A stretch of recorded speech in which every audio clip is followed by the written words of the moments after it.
everyone, this is Jason Alge with KW Citywide. I'm here again today to share another story of something that happened to me back a few years ago. In the last video, I shared about how we thought somebody was dead in a home. Today, we're actually going to talk about somebody that was dead in a home, kind of. So I deal with bank-owned properties, and you never know what you're going to find in a bank-owned property. I actually have had a running joke that we're going to find a dead person in a bank-owned property at one point. Luckily, we have not found one yet, thank goodness. But anyway, there are several steps in a bank-owned property to getting it back on the market. The first thing we have to do is gain access. And again, I have another story coming down the road that is very entertaining regarding me getting access to a house. But we have to gain access. But we have to gain access to the house. And I'm not going to share today how we break into homes, but I will tell you it is surprisingly easy. And if somebody wants to break into your home, they're going to get inside your home. Your locks really do nothing. So anyway, we go inside the home and we look at all the personal property that's laying around, and usually bank-owned properties have the same thing. There's always clothes strewn about. There's always a mattress. Everybody leaves a mattress. A lot of times we notice that there's dog pee or cat pee all over the house on the carpets. I don't know why people that lose their house allow their animals to pee right on the carpets. That's another world I can't imagine. But anyway, that's usually what happens. So this house was pretty typical. There were clothes thrown all over the place, things in cabinets that were opened up and left, stuff inside the fridge with the power off. That stuff happens all the time.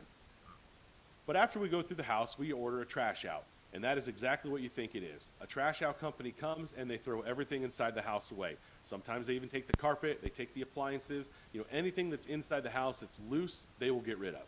Now in this particular house in Findlay, we got a call from the trash out company that said, "You're going to want to come take a look at this." Well, that means it's got to be something pretty good for us to have to go back and, check this out, especially when all we think it is just people's trash.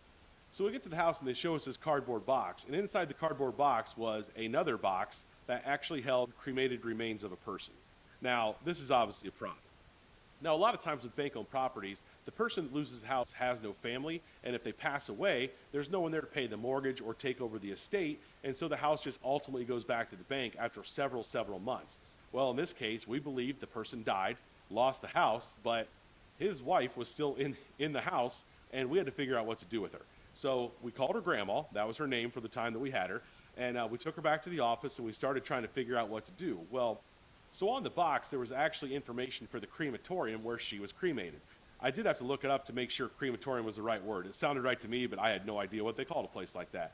So we called the crematorium because the trash out company was ultimately just going to throw her in the dump, and we can't do that. We can't throw a cremated remains of somebody in the dump. There's a special place in hell for somebody that I think would do that. So we took grandma back to the office, called the crematorium, and by the way, I did look up, crematorium is the right word. I really didn't know that. I just had to look it up for this video, and crematorium is actually correct, so gold star for me for the day.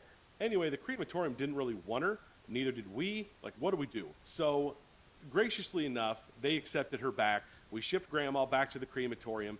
They did whatever with her, but our conscience is clear. So that's my story regarding finding a dead person in a house, and I really hope that's the only time I ever find a dead person in a house, or the closest I get to finding a dead person in a house. And the next video, we're not going to talk about death anymore. We're going to get off that subject a little bit. But as always, if you like what you saw in this video, feel free to like it or share it with a friend. And if there's anything I can do to help you with real estate, feel free to give me a call, 419-306-6015. Have a great day.